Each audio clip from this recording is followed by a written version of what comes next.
नमस्कार प्रेक्षकांनो, सनई चौघडेमध्ये आज आपण असं पाहतोय की जय आणि शरू बाईकवर गावाकडे निघाले आहेत. पण जयला काही बाईक चालवता येत नाही. त्यामुळे शरू जयला बोलते, काय बाईक चालवतोयस तू, जरा फास्ट चालव की सगळे तुला ओव्हरटेक करून निघालेत. त्यावर जय असं बोलताना दिसतोय की अगं ते सगळे तरुण आहेत आणि मी. तेव्हा शरू जयला म्हणते, म्हणजे जय म्हणतो, तसं मी पण तरुणच आहे, पण बाकी मी कधी चालवली नाही ना म्हणून. आणि जय शरूला म्हणतो, तू मागे बसून चुडबुड करू नकोस. पण शरूचं चुडबुड करणं काही थांबत नाही. त्यावर जय बाईकचा मिरर ॲडजस्ट करत तिच्याकडे बघतो आणि मग काय बघतच राहतो आणि गालात हसतो सुद्धा, जसं काही राजाला त्याची राणी सापडली आहे. शरू जयकडे मिररमध्ये बघते तर जय लगेच समोर बघतो. जय आणि शरू ठरलेल्या जागी म्हणजेच गावात पोहोचतात. गावच्या मंदिरात ही मीटिंग असते. खानोलकर इंडस्ट्रीचे सगळे डीलर तिथे असतात आणि गावातली मंडळी ही तिथे उपस्थित असतात. जय आणि शरू त्यांना आपल्या प्रोडक्टविषयी काही माहिती सांगतात. मीटिंग संपून जय निघायला लागतो तर गावातील मंडळी त्यांना म्हणतात, आज गावात गटारीचं जेवण आहे तर तुम्ही दोघांनी या.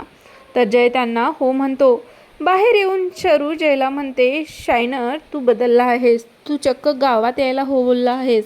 तुला माहीत आहे ना तिथे खाली बसावं लागणार. जय शरूला म्हणतो, हो माहीत आहे, पण त्यांनी एवढ्या प्रेमाने बोलवलं आहे म्हणून चाललोय. जय एक कॉल करायला बाजूला जातो तर गावातली काही टवाळकी मुलं शरूची छेड काढतात आणि तिला काही बाही बोलतात. जय आपला कॉल ठेवतो आणि शरूजवळ येऊन म्हणतो, चल बस लवकर गाडीवर. त्यावर शरू म्हणते, काय झालं.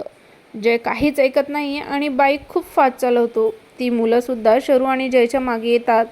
जय बाईक आडवी टाकत त्यांना म्हणतो, हिचीच काय तर कुठल्याही महिलेची छेड काढली ना तर पायावर उभे राहू शकणार नाही. घाबरून ते मुलं मागे मागे हटतात. दुसरीकडे पमा तेजस्वीसाठी मासे बनवते आणि आसावरीला खानोलकरांकडे घेऊन जायला सांगते.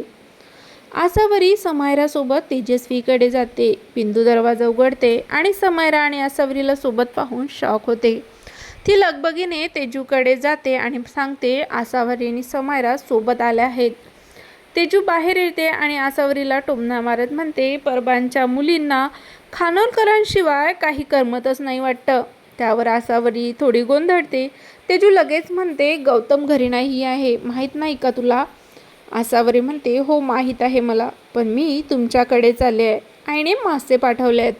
तेजू अपमान करत म्हणते, अगं मी ऑइली खात नाही. ते खूप ऑइली असेल आणि भाणीव आजी घरी नाही, गौतम पर बाहेर गेलाय. असं कर, तू परत घेऊन जा. आणि लगेच म्हणते, राहू दे, पमाने एवढ्या प्रेमाने पाठवलंय, तिला वाईट वाटेल. आमच्याकडच्या ड्रायव्हरला खूप आवडतात मासे, त्याला देणार मी.